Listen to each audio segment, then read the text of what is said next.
5월달 가정의 달인데 고린도전서를 이렇게 살펴볼 수 있다는 게 참 감사가 되는 것 같아요. 오늘은 그 어린이날이라고 하잖아요.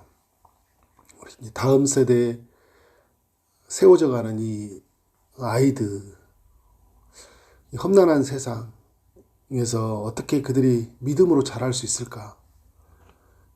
이것은 기성세대에 많은 책임이 있는 것 같아요. 우리가 어떻게 우리 다음 세대 아이들에게 하나님의 살아계심을 드러내고, 그리고 하나님의 사람답게 사는 것이 무엇인지를 보여주는 것이 너무 중요하다라는 생각이 들어요. 우리가 하나님 말씀 앞에 서고 그 말씀이 우리에게 어떠하든지 순종하는 삶으로, 또 세워진 공동체를 어떻게 하든지 세우려고 하는 삶으로, 불평과 불만으로 사는 세대 속에서 하나님께 감사를 드리고 모든 상황 속에서 선한 결말을 이루시는 그 하나님을 바라보면서, 그래서 다음 세대에게 우리가 믿어야 할 하나님은 이런 분이고 너는 끝까지 이 하나님을 붙들고 살아야 된다. 이 엄마는, 이 아빠는, 이 할아버지 할머니는 이 하나님을 끝까지 붙들고 사는 것이 나의 몫이고, 이제 너희 다음 세대가 이 하나님을 붙들고 살아야 된다라는 그런 거룩한 애침, 거룩한 삶이 우리에게 있었으면 좋겠다라는 생각이 들어요. 오늘 고린도전서 읽었던 그 7장은 다양한 이야기를 해주고 있거든요. 결혼의 문제, 또 부부 생활의 문제, 또 이혼의 문제, 독신의 문제, 재혼의 문제, 신분으로 그 사회에 있잖아요. 고대 근동. 지금 성경이 기록되었던 그 시대는 종이 있고 또 이런 그 신분 제도가 있었어요. 어떻게 살아야 되냐? 당시는 이 교회가 이렇게 오랫동안 뭐 이렇게 믿었던 그 유대인들처럼 이렇게 살아왔던 그런 교회가 아니라, 복음이 들어와서 이방인이었던 사람들이 회심을 했잖아요. 교회를 이루었어요. 그러니까 그 가정을 보면 믿는 남편이 있고 이제 믿지 않는 뭐 아내가 있고, 반대로 그런 상황이 있고, 자녀만 하나님을 믿는 일들이 있고, 그러니까 우리나라와 비슷한 상황인 거죠. 그런데다가 지금까지 이게 그 도시 속에서 있었던 흐르는 문화가 있잖아요. 특별히 우상 숭배에 대한 문화가 있어요. 그런 문화 속에서 갖춰준 어떤 가치관, 부부에 대해서, 자녀 교육에 대해서, 세상에 대해서, 그 세상에 가지고 있는 그 가치관이 뼛속까지 물들여져 있는 사람들이거든요. 이 사람들에게 복음이 들어왔어요. 복음이 들어와서 삶을 살아내는데 쉬운 일이 아니잖아요. 이전에 살아왔던 그 삶의 체계와 새로운 복음의 체계가 이제 들어오니까 자꾸 충돌이 일어나는 거잖아요. 어떻게 하지? 결혼 생활을 어떻게 하는 거지? 이혼하면 어떻게 해야 되지? 이혼할 것 같은데 어떻게 해야 되지? 근데 여러분, 우리가 항상 기억해야 될 게 뭐냐면, 이것을 하나님이 원하시는 건가? 저는 그 세 가지 그 질문을 던지라고 하는데, 이게 나한테 유익한가? 이 선택을 했을 때 이게 상대방한테도 유익한가? 이게 하나님께 영광이 되는 건가? 여기서 거의 답이 나오는 것 같아요. 그리고 중요한 것, 성경 앞에서 서는 거죠. 성경이 뭐라고 하는 건가? 근데 성경이 오늘 또 이런 말씀을 보면 어떤 것은 주님의 명령이라고 하고요, 어떤 것은 바울이 권면하는 거예요. 그랬으면 좋겠다. 근데 그렇게 하지 않아도 괜찮다. 그때 이제 좀 어려움이 있어요. 근데 여러분, 우리에게 너무 은혜로운 게 뭐냐면 성령 하나님이 계시잖아요. 공동체가 있거든요. 또 성령 공동체. 뭐냐?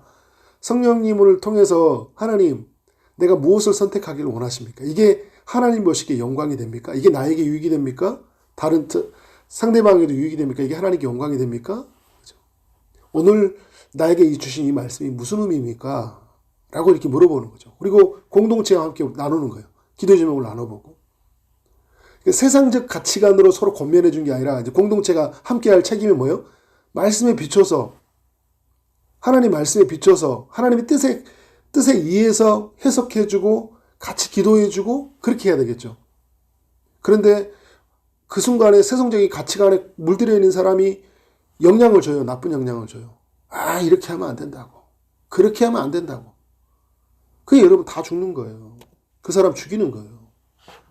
근데 우리가 철저하게 하나님 말씀에 비추어서 성령에 이끌려서 말을 해야 된다.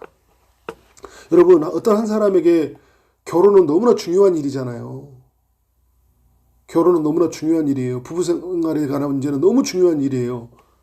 잘못된 조언이 어떤 결과를 만들어낼지 모르는 거예요. 그러니까 어떤 일이 생기면 자꾸 이렇게 세상 사람들이 하는 방법으로, 그죠?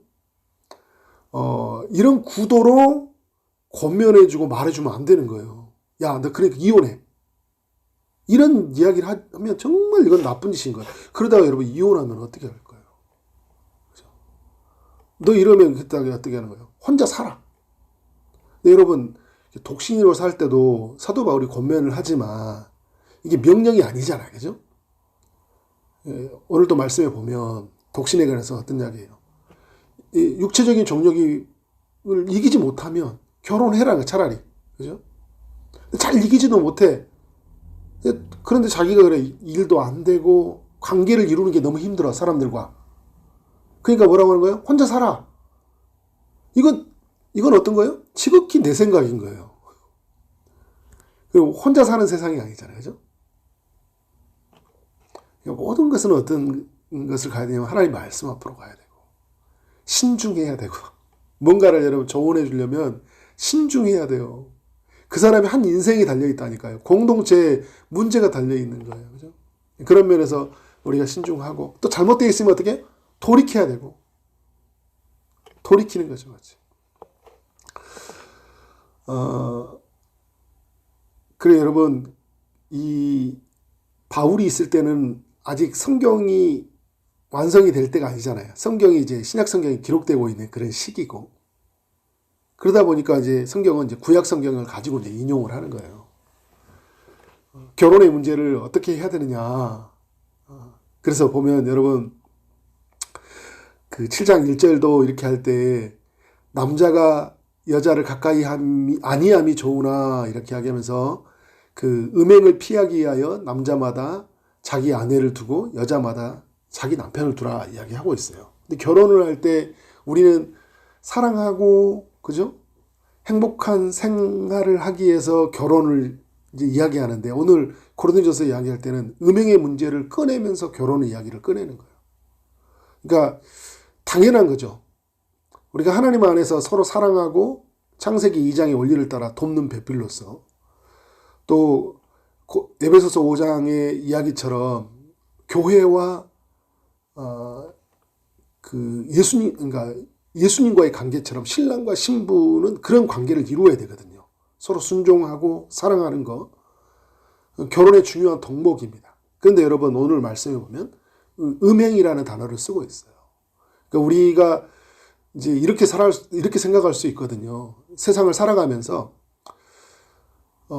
결혼 안 해도 나는 행복하게 살 수 있잖아요. 아까 말했다. 돕는 배필? 그래, 내가 결혼하지 않고도 누군가를 돕고 섬기고 사랑하고 결혼 안 한 사람들의 가치관처럼 나는 그렇게 살면 돼요. 그죠? 근데 뭐하러 결혼할 필요가 있어요? 근데 오늘 사도 바울은 빠져나갈 수 없는 이야기를 하는 거예요. 너 음행의 문제를 해결할 수 있겠어? 사람들이 결혼하지 않고 자유로운 성을 즐겨요. 결혼하지 않고. 이거는 여러분 합당하지 않다라는 거예요. 그러면 어떻게 살아야 돼요? 끝까지 바울처럼 성적으로 순결하게 마지막까지 살아야 되는 거예요. 독신으로 살려면. 그리고 또 중요한 게 또 있어요. 주를 위해서.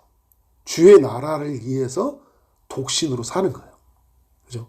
하나님 나라를 위해서 뭐 선교를 한다든지 어떤 특별한 일에 내가 그 일에 부름 받았다든지. 그런데 그때도 이제 어떻게 하고 있어요?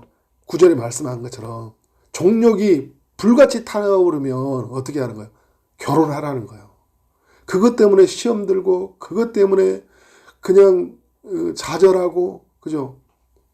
그렇게 살면서 겨우겨우 버티지 말고 그러면 차라리 결혼하라는 거예요. 근데 사도 바울은 특별한 하나님의 은혜가 있었던 것 같아요.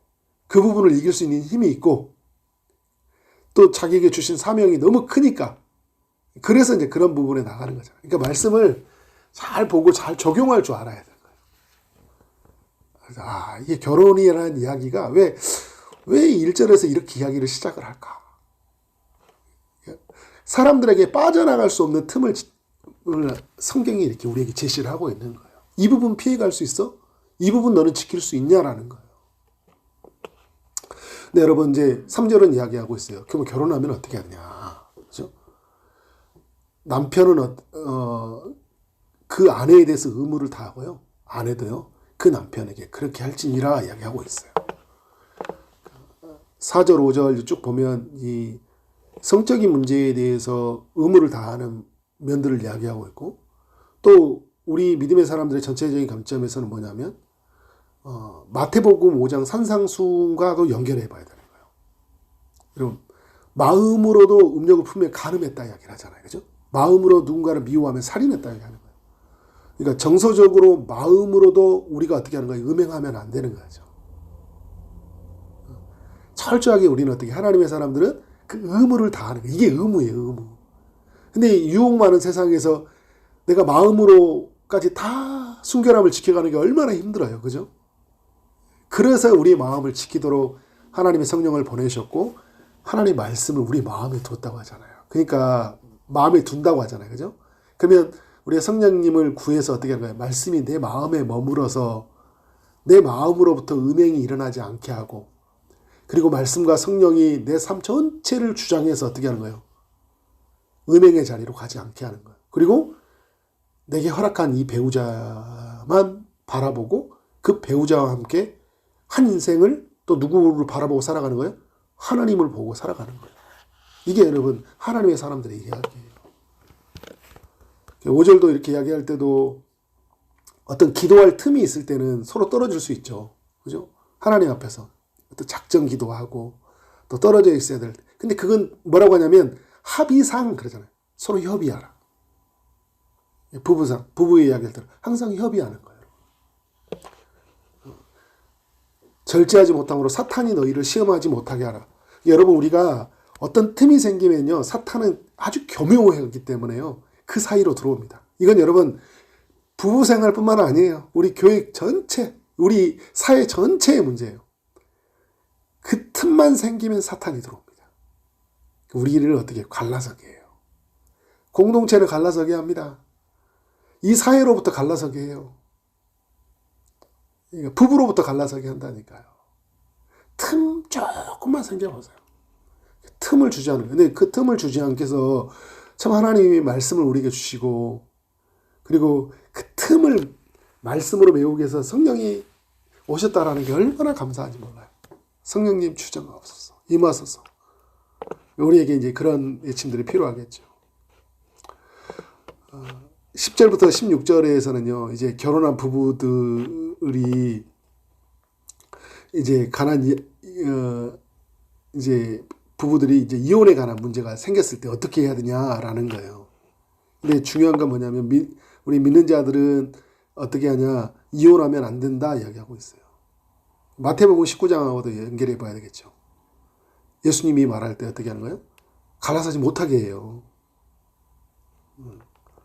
이혼하면 안 된다 이야기하고 있죠. 그러니까 왜냐하면 하나님이 합해 주셨기 때문에.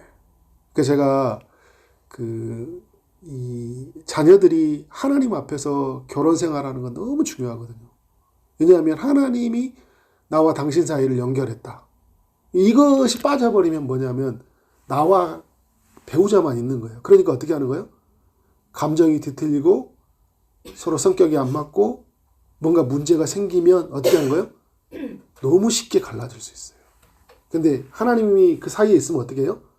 갈라질 수가 없어요. 여러분, 뭔가 우리의 인생에 이런 게 있잖아요. 이게 딱 보면 이 사이에 하나님이 딱 붙어 있어요. 근데 우리가 하나님이 없어. 그러면 달라서면 돼요. 근데 하나님이 이렇게 붙어 있다고 생각해 보세요. 내가 이 사람을 떨어뜨리지 왜? 이 사이에 하나님이 나를 붙들고 있어요. 여기 마찬가지야. 그러니까 이 사이에 누가 계시는 거예요? 하나님이 계시는 거예요. 하나님. 우리 자녀들, 우리 다음 세대, 우리 젊은이들 다 기억해야 돼요. 우리 지금에 있는 기성세대들도 하나님이 우리 사이에. 근데 내가 하나님 안에서 뭐 결혼식을 그렇게 안 했다, 뭐 이런 거 안 해도 내가 믿음으로 이제는 난 하나님, 내 안에 누가 계세요? 하나님 계시잖아요. 하나님 때문에 못하는 거예요. 하나님 때문에. 이 인간 때문에 나 못 산다 이게 아니라 하나님 때문에 사는 거예요. 하나님 때문에. 그죠? 이게 늘 우리의 마음속에 이게 하나의 가치관으로, 세계관으로 우리 자리 잡혀 있어야 되는 거죠. 그럼 믿지 않으면 이제 보면 17절 이하에는 또 10절 그 이하에도 보면 믿지 않는 배우자가 있으면 어떻게 하냐. 믿지 않는 배우자는 어떻게든 그들을, 그러면 이제 그런 경우 있잖아요. 예수 믿었어. 예수 믿었는데 이 사람이 이제 믿고 나서 보니까 안 믿어. 근데 너무 신앙생활이 힘들어. 나는 믿고 안 믿으니까. 그럼 어떻게 해야 되냐. 그래도 갈라서는 안 된다는 거야. 근데 그 사람이 어떻게 해요. 나의 믿는 것 때문에, 신앙생활 때문에 힘들면 보내주라는 거야. 나 때문에 너무 힘들다 그러면. 그죠? 근데 사도 바울이 이렇게 이야기하면서도 이건 주의 명령이니라, 이거는 권면이니라 이렇게 계속 이야기를 하거든요. 근데 전체에 우리가 흐르는 이야기는 뭐냐면 우리는 어떻든 결혼을 지켜야 된다. 이거 너무 소중하다. 이걸 성경적 가치관으로 우리에게 설명해 주고 있다는 거예요. 너무 좋은 이야기들이 뭐 재혼에 관한 이야기들, 뭐 독신에 관한 이야기들을 다 이게 너무 중요한 가르침들을 우리 7장이 해주고 있는데요. 여러분 또 시간이 날 때 좀 더 깊이 생각했으면 좋겠다. 저는 그런 생각이 들어요. 말씀이 너무 우리에게 너무 소중한 걸 가르쳐 준다. 하나님 말씀이. 너무 이렇게 이상한 이야기들을 많이 하는 세상 속에서 이렇게 말씀 앞에 서니까 우리 가정의 하나님의 뜻이 무엇이고, 결혼의 하나님의 뜻이 무엇이고, 우리 인생을 향한 하나님의 뜻이 무엇인지를 알 수 있구나. 우리가 철저하게 말씀 앞에 서야 되겠다. 처음으로 돌아가면 우리가 어린이날을 맞이해서 우리 다음 세대에게 보여줄 수 있는 이야기가 뭘까? 우리는 어떻게 철저하게 말씀 중심으로 살았다. 이것을 우리가 보여주는 그런 이야기가 우리 모두에게 있기를 주의 이름으로 축원합니다. 네, 기도하도록 하겠습니다. 하나님 아버지 감사합니다. 결혼의 문제, 부부의 문제, 이혼의 문제, 독신의 문제, 재혼의 문제, 여러 문제들에 대한 해석과 또 하나님의 뜻이 무엇인지 우리에게 알려주셔서 감사합니다. 우리의 삶이 철저히 하나님 말씀 앞에 서게 하여 주시고, 그리고 말씀의 인도하심을 받아서 행복한 결혼 생활, 또 행복한 우리의 삶을 살아가도록 인도하여 주옵소서. 우리의 모든 공동체가 하나님 말씀 앞에 더욱 가까이 나가도록 인도하여 주시고, 오늘도 그 은혜가 우리를 이끌어가도록 인도하여 주옵소서. 예수님 이름으로 기도를 싸움나이다. 아멘.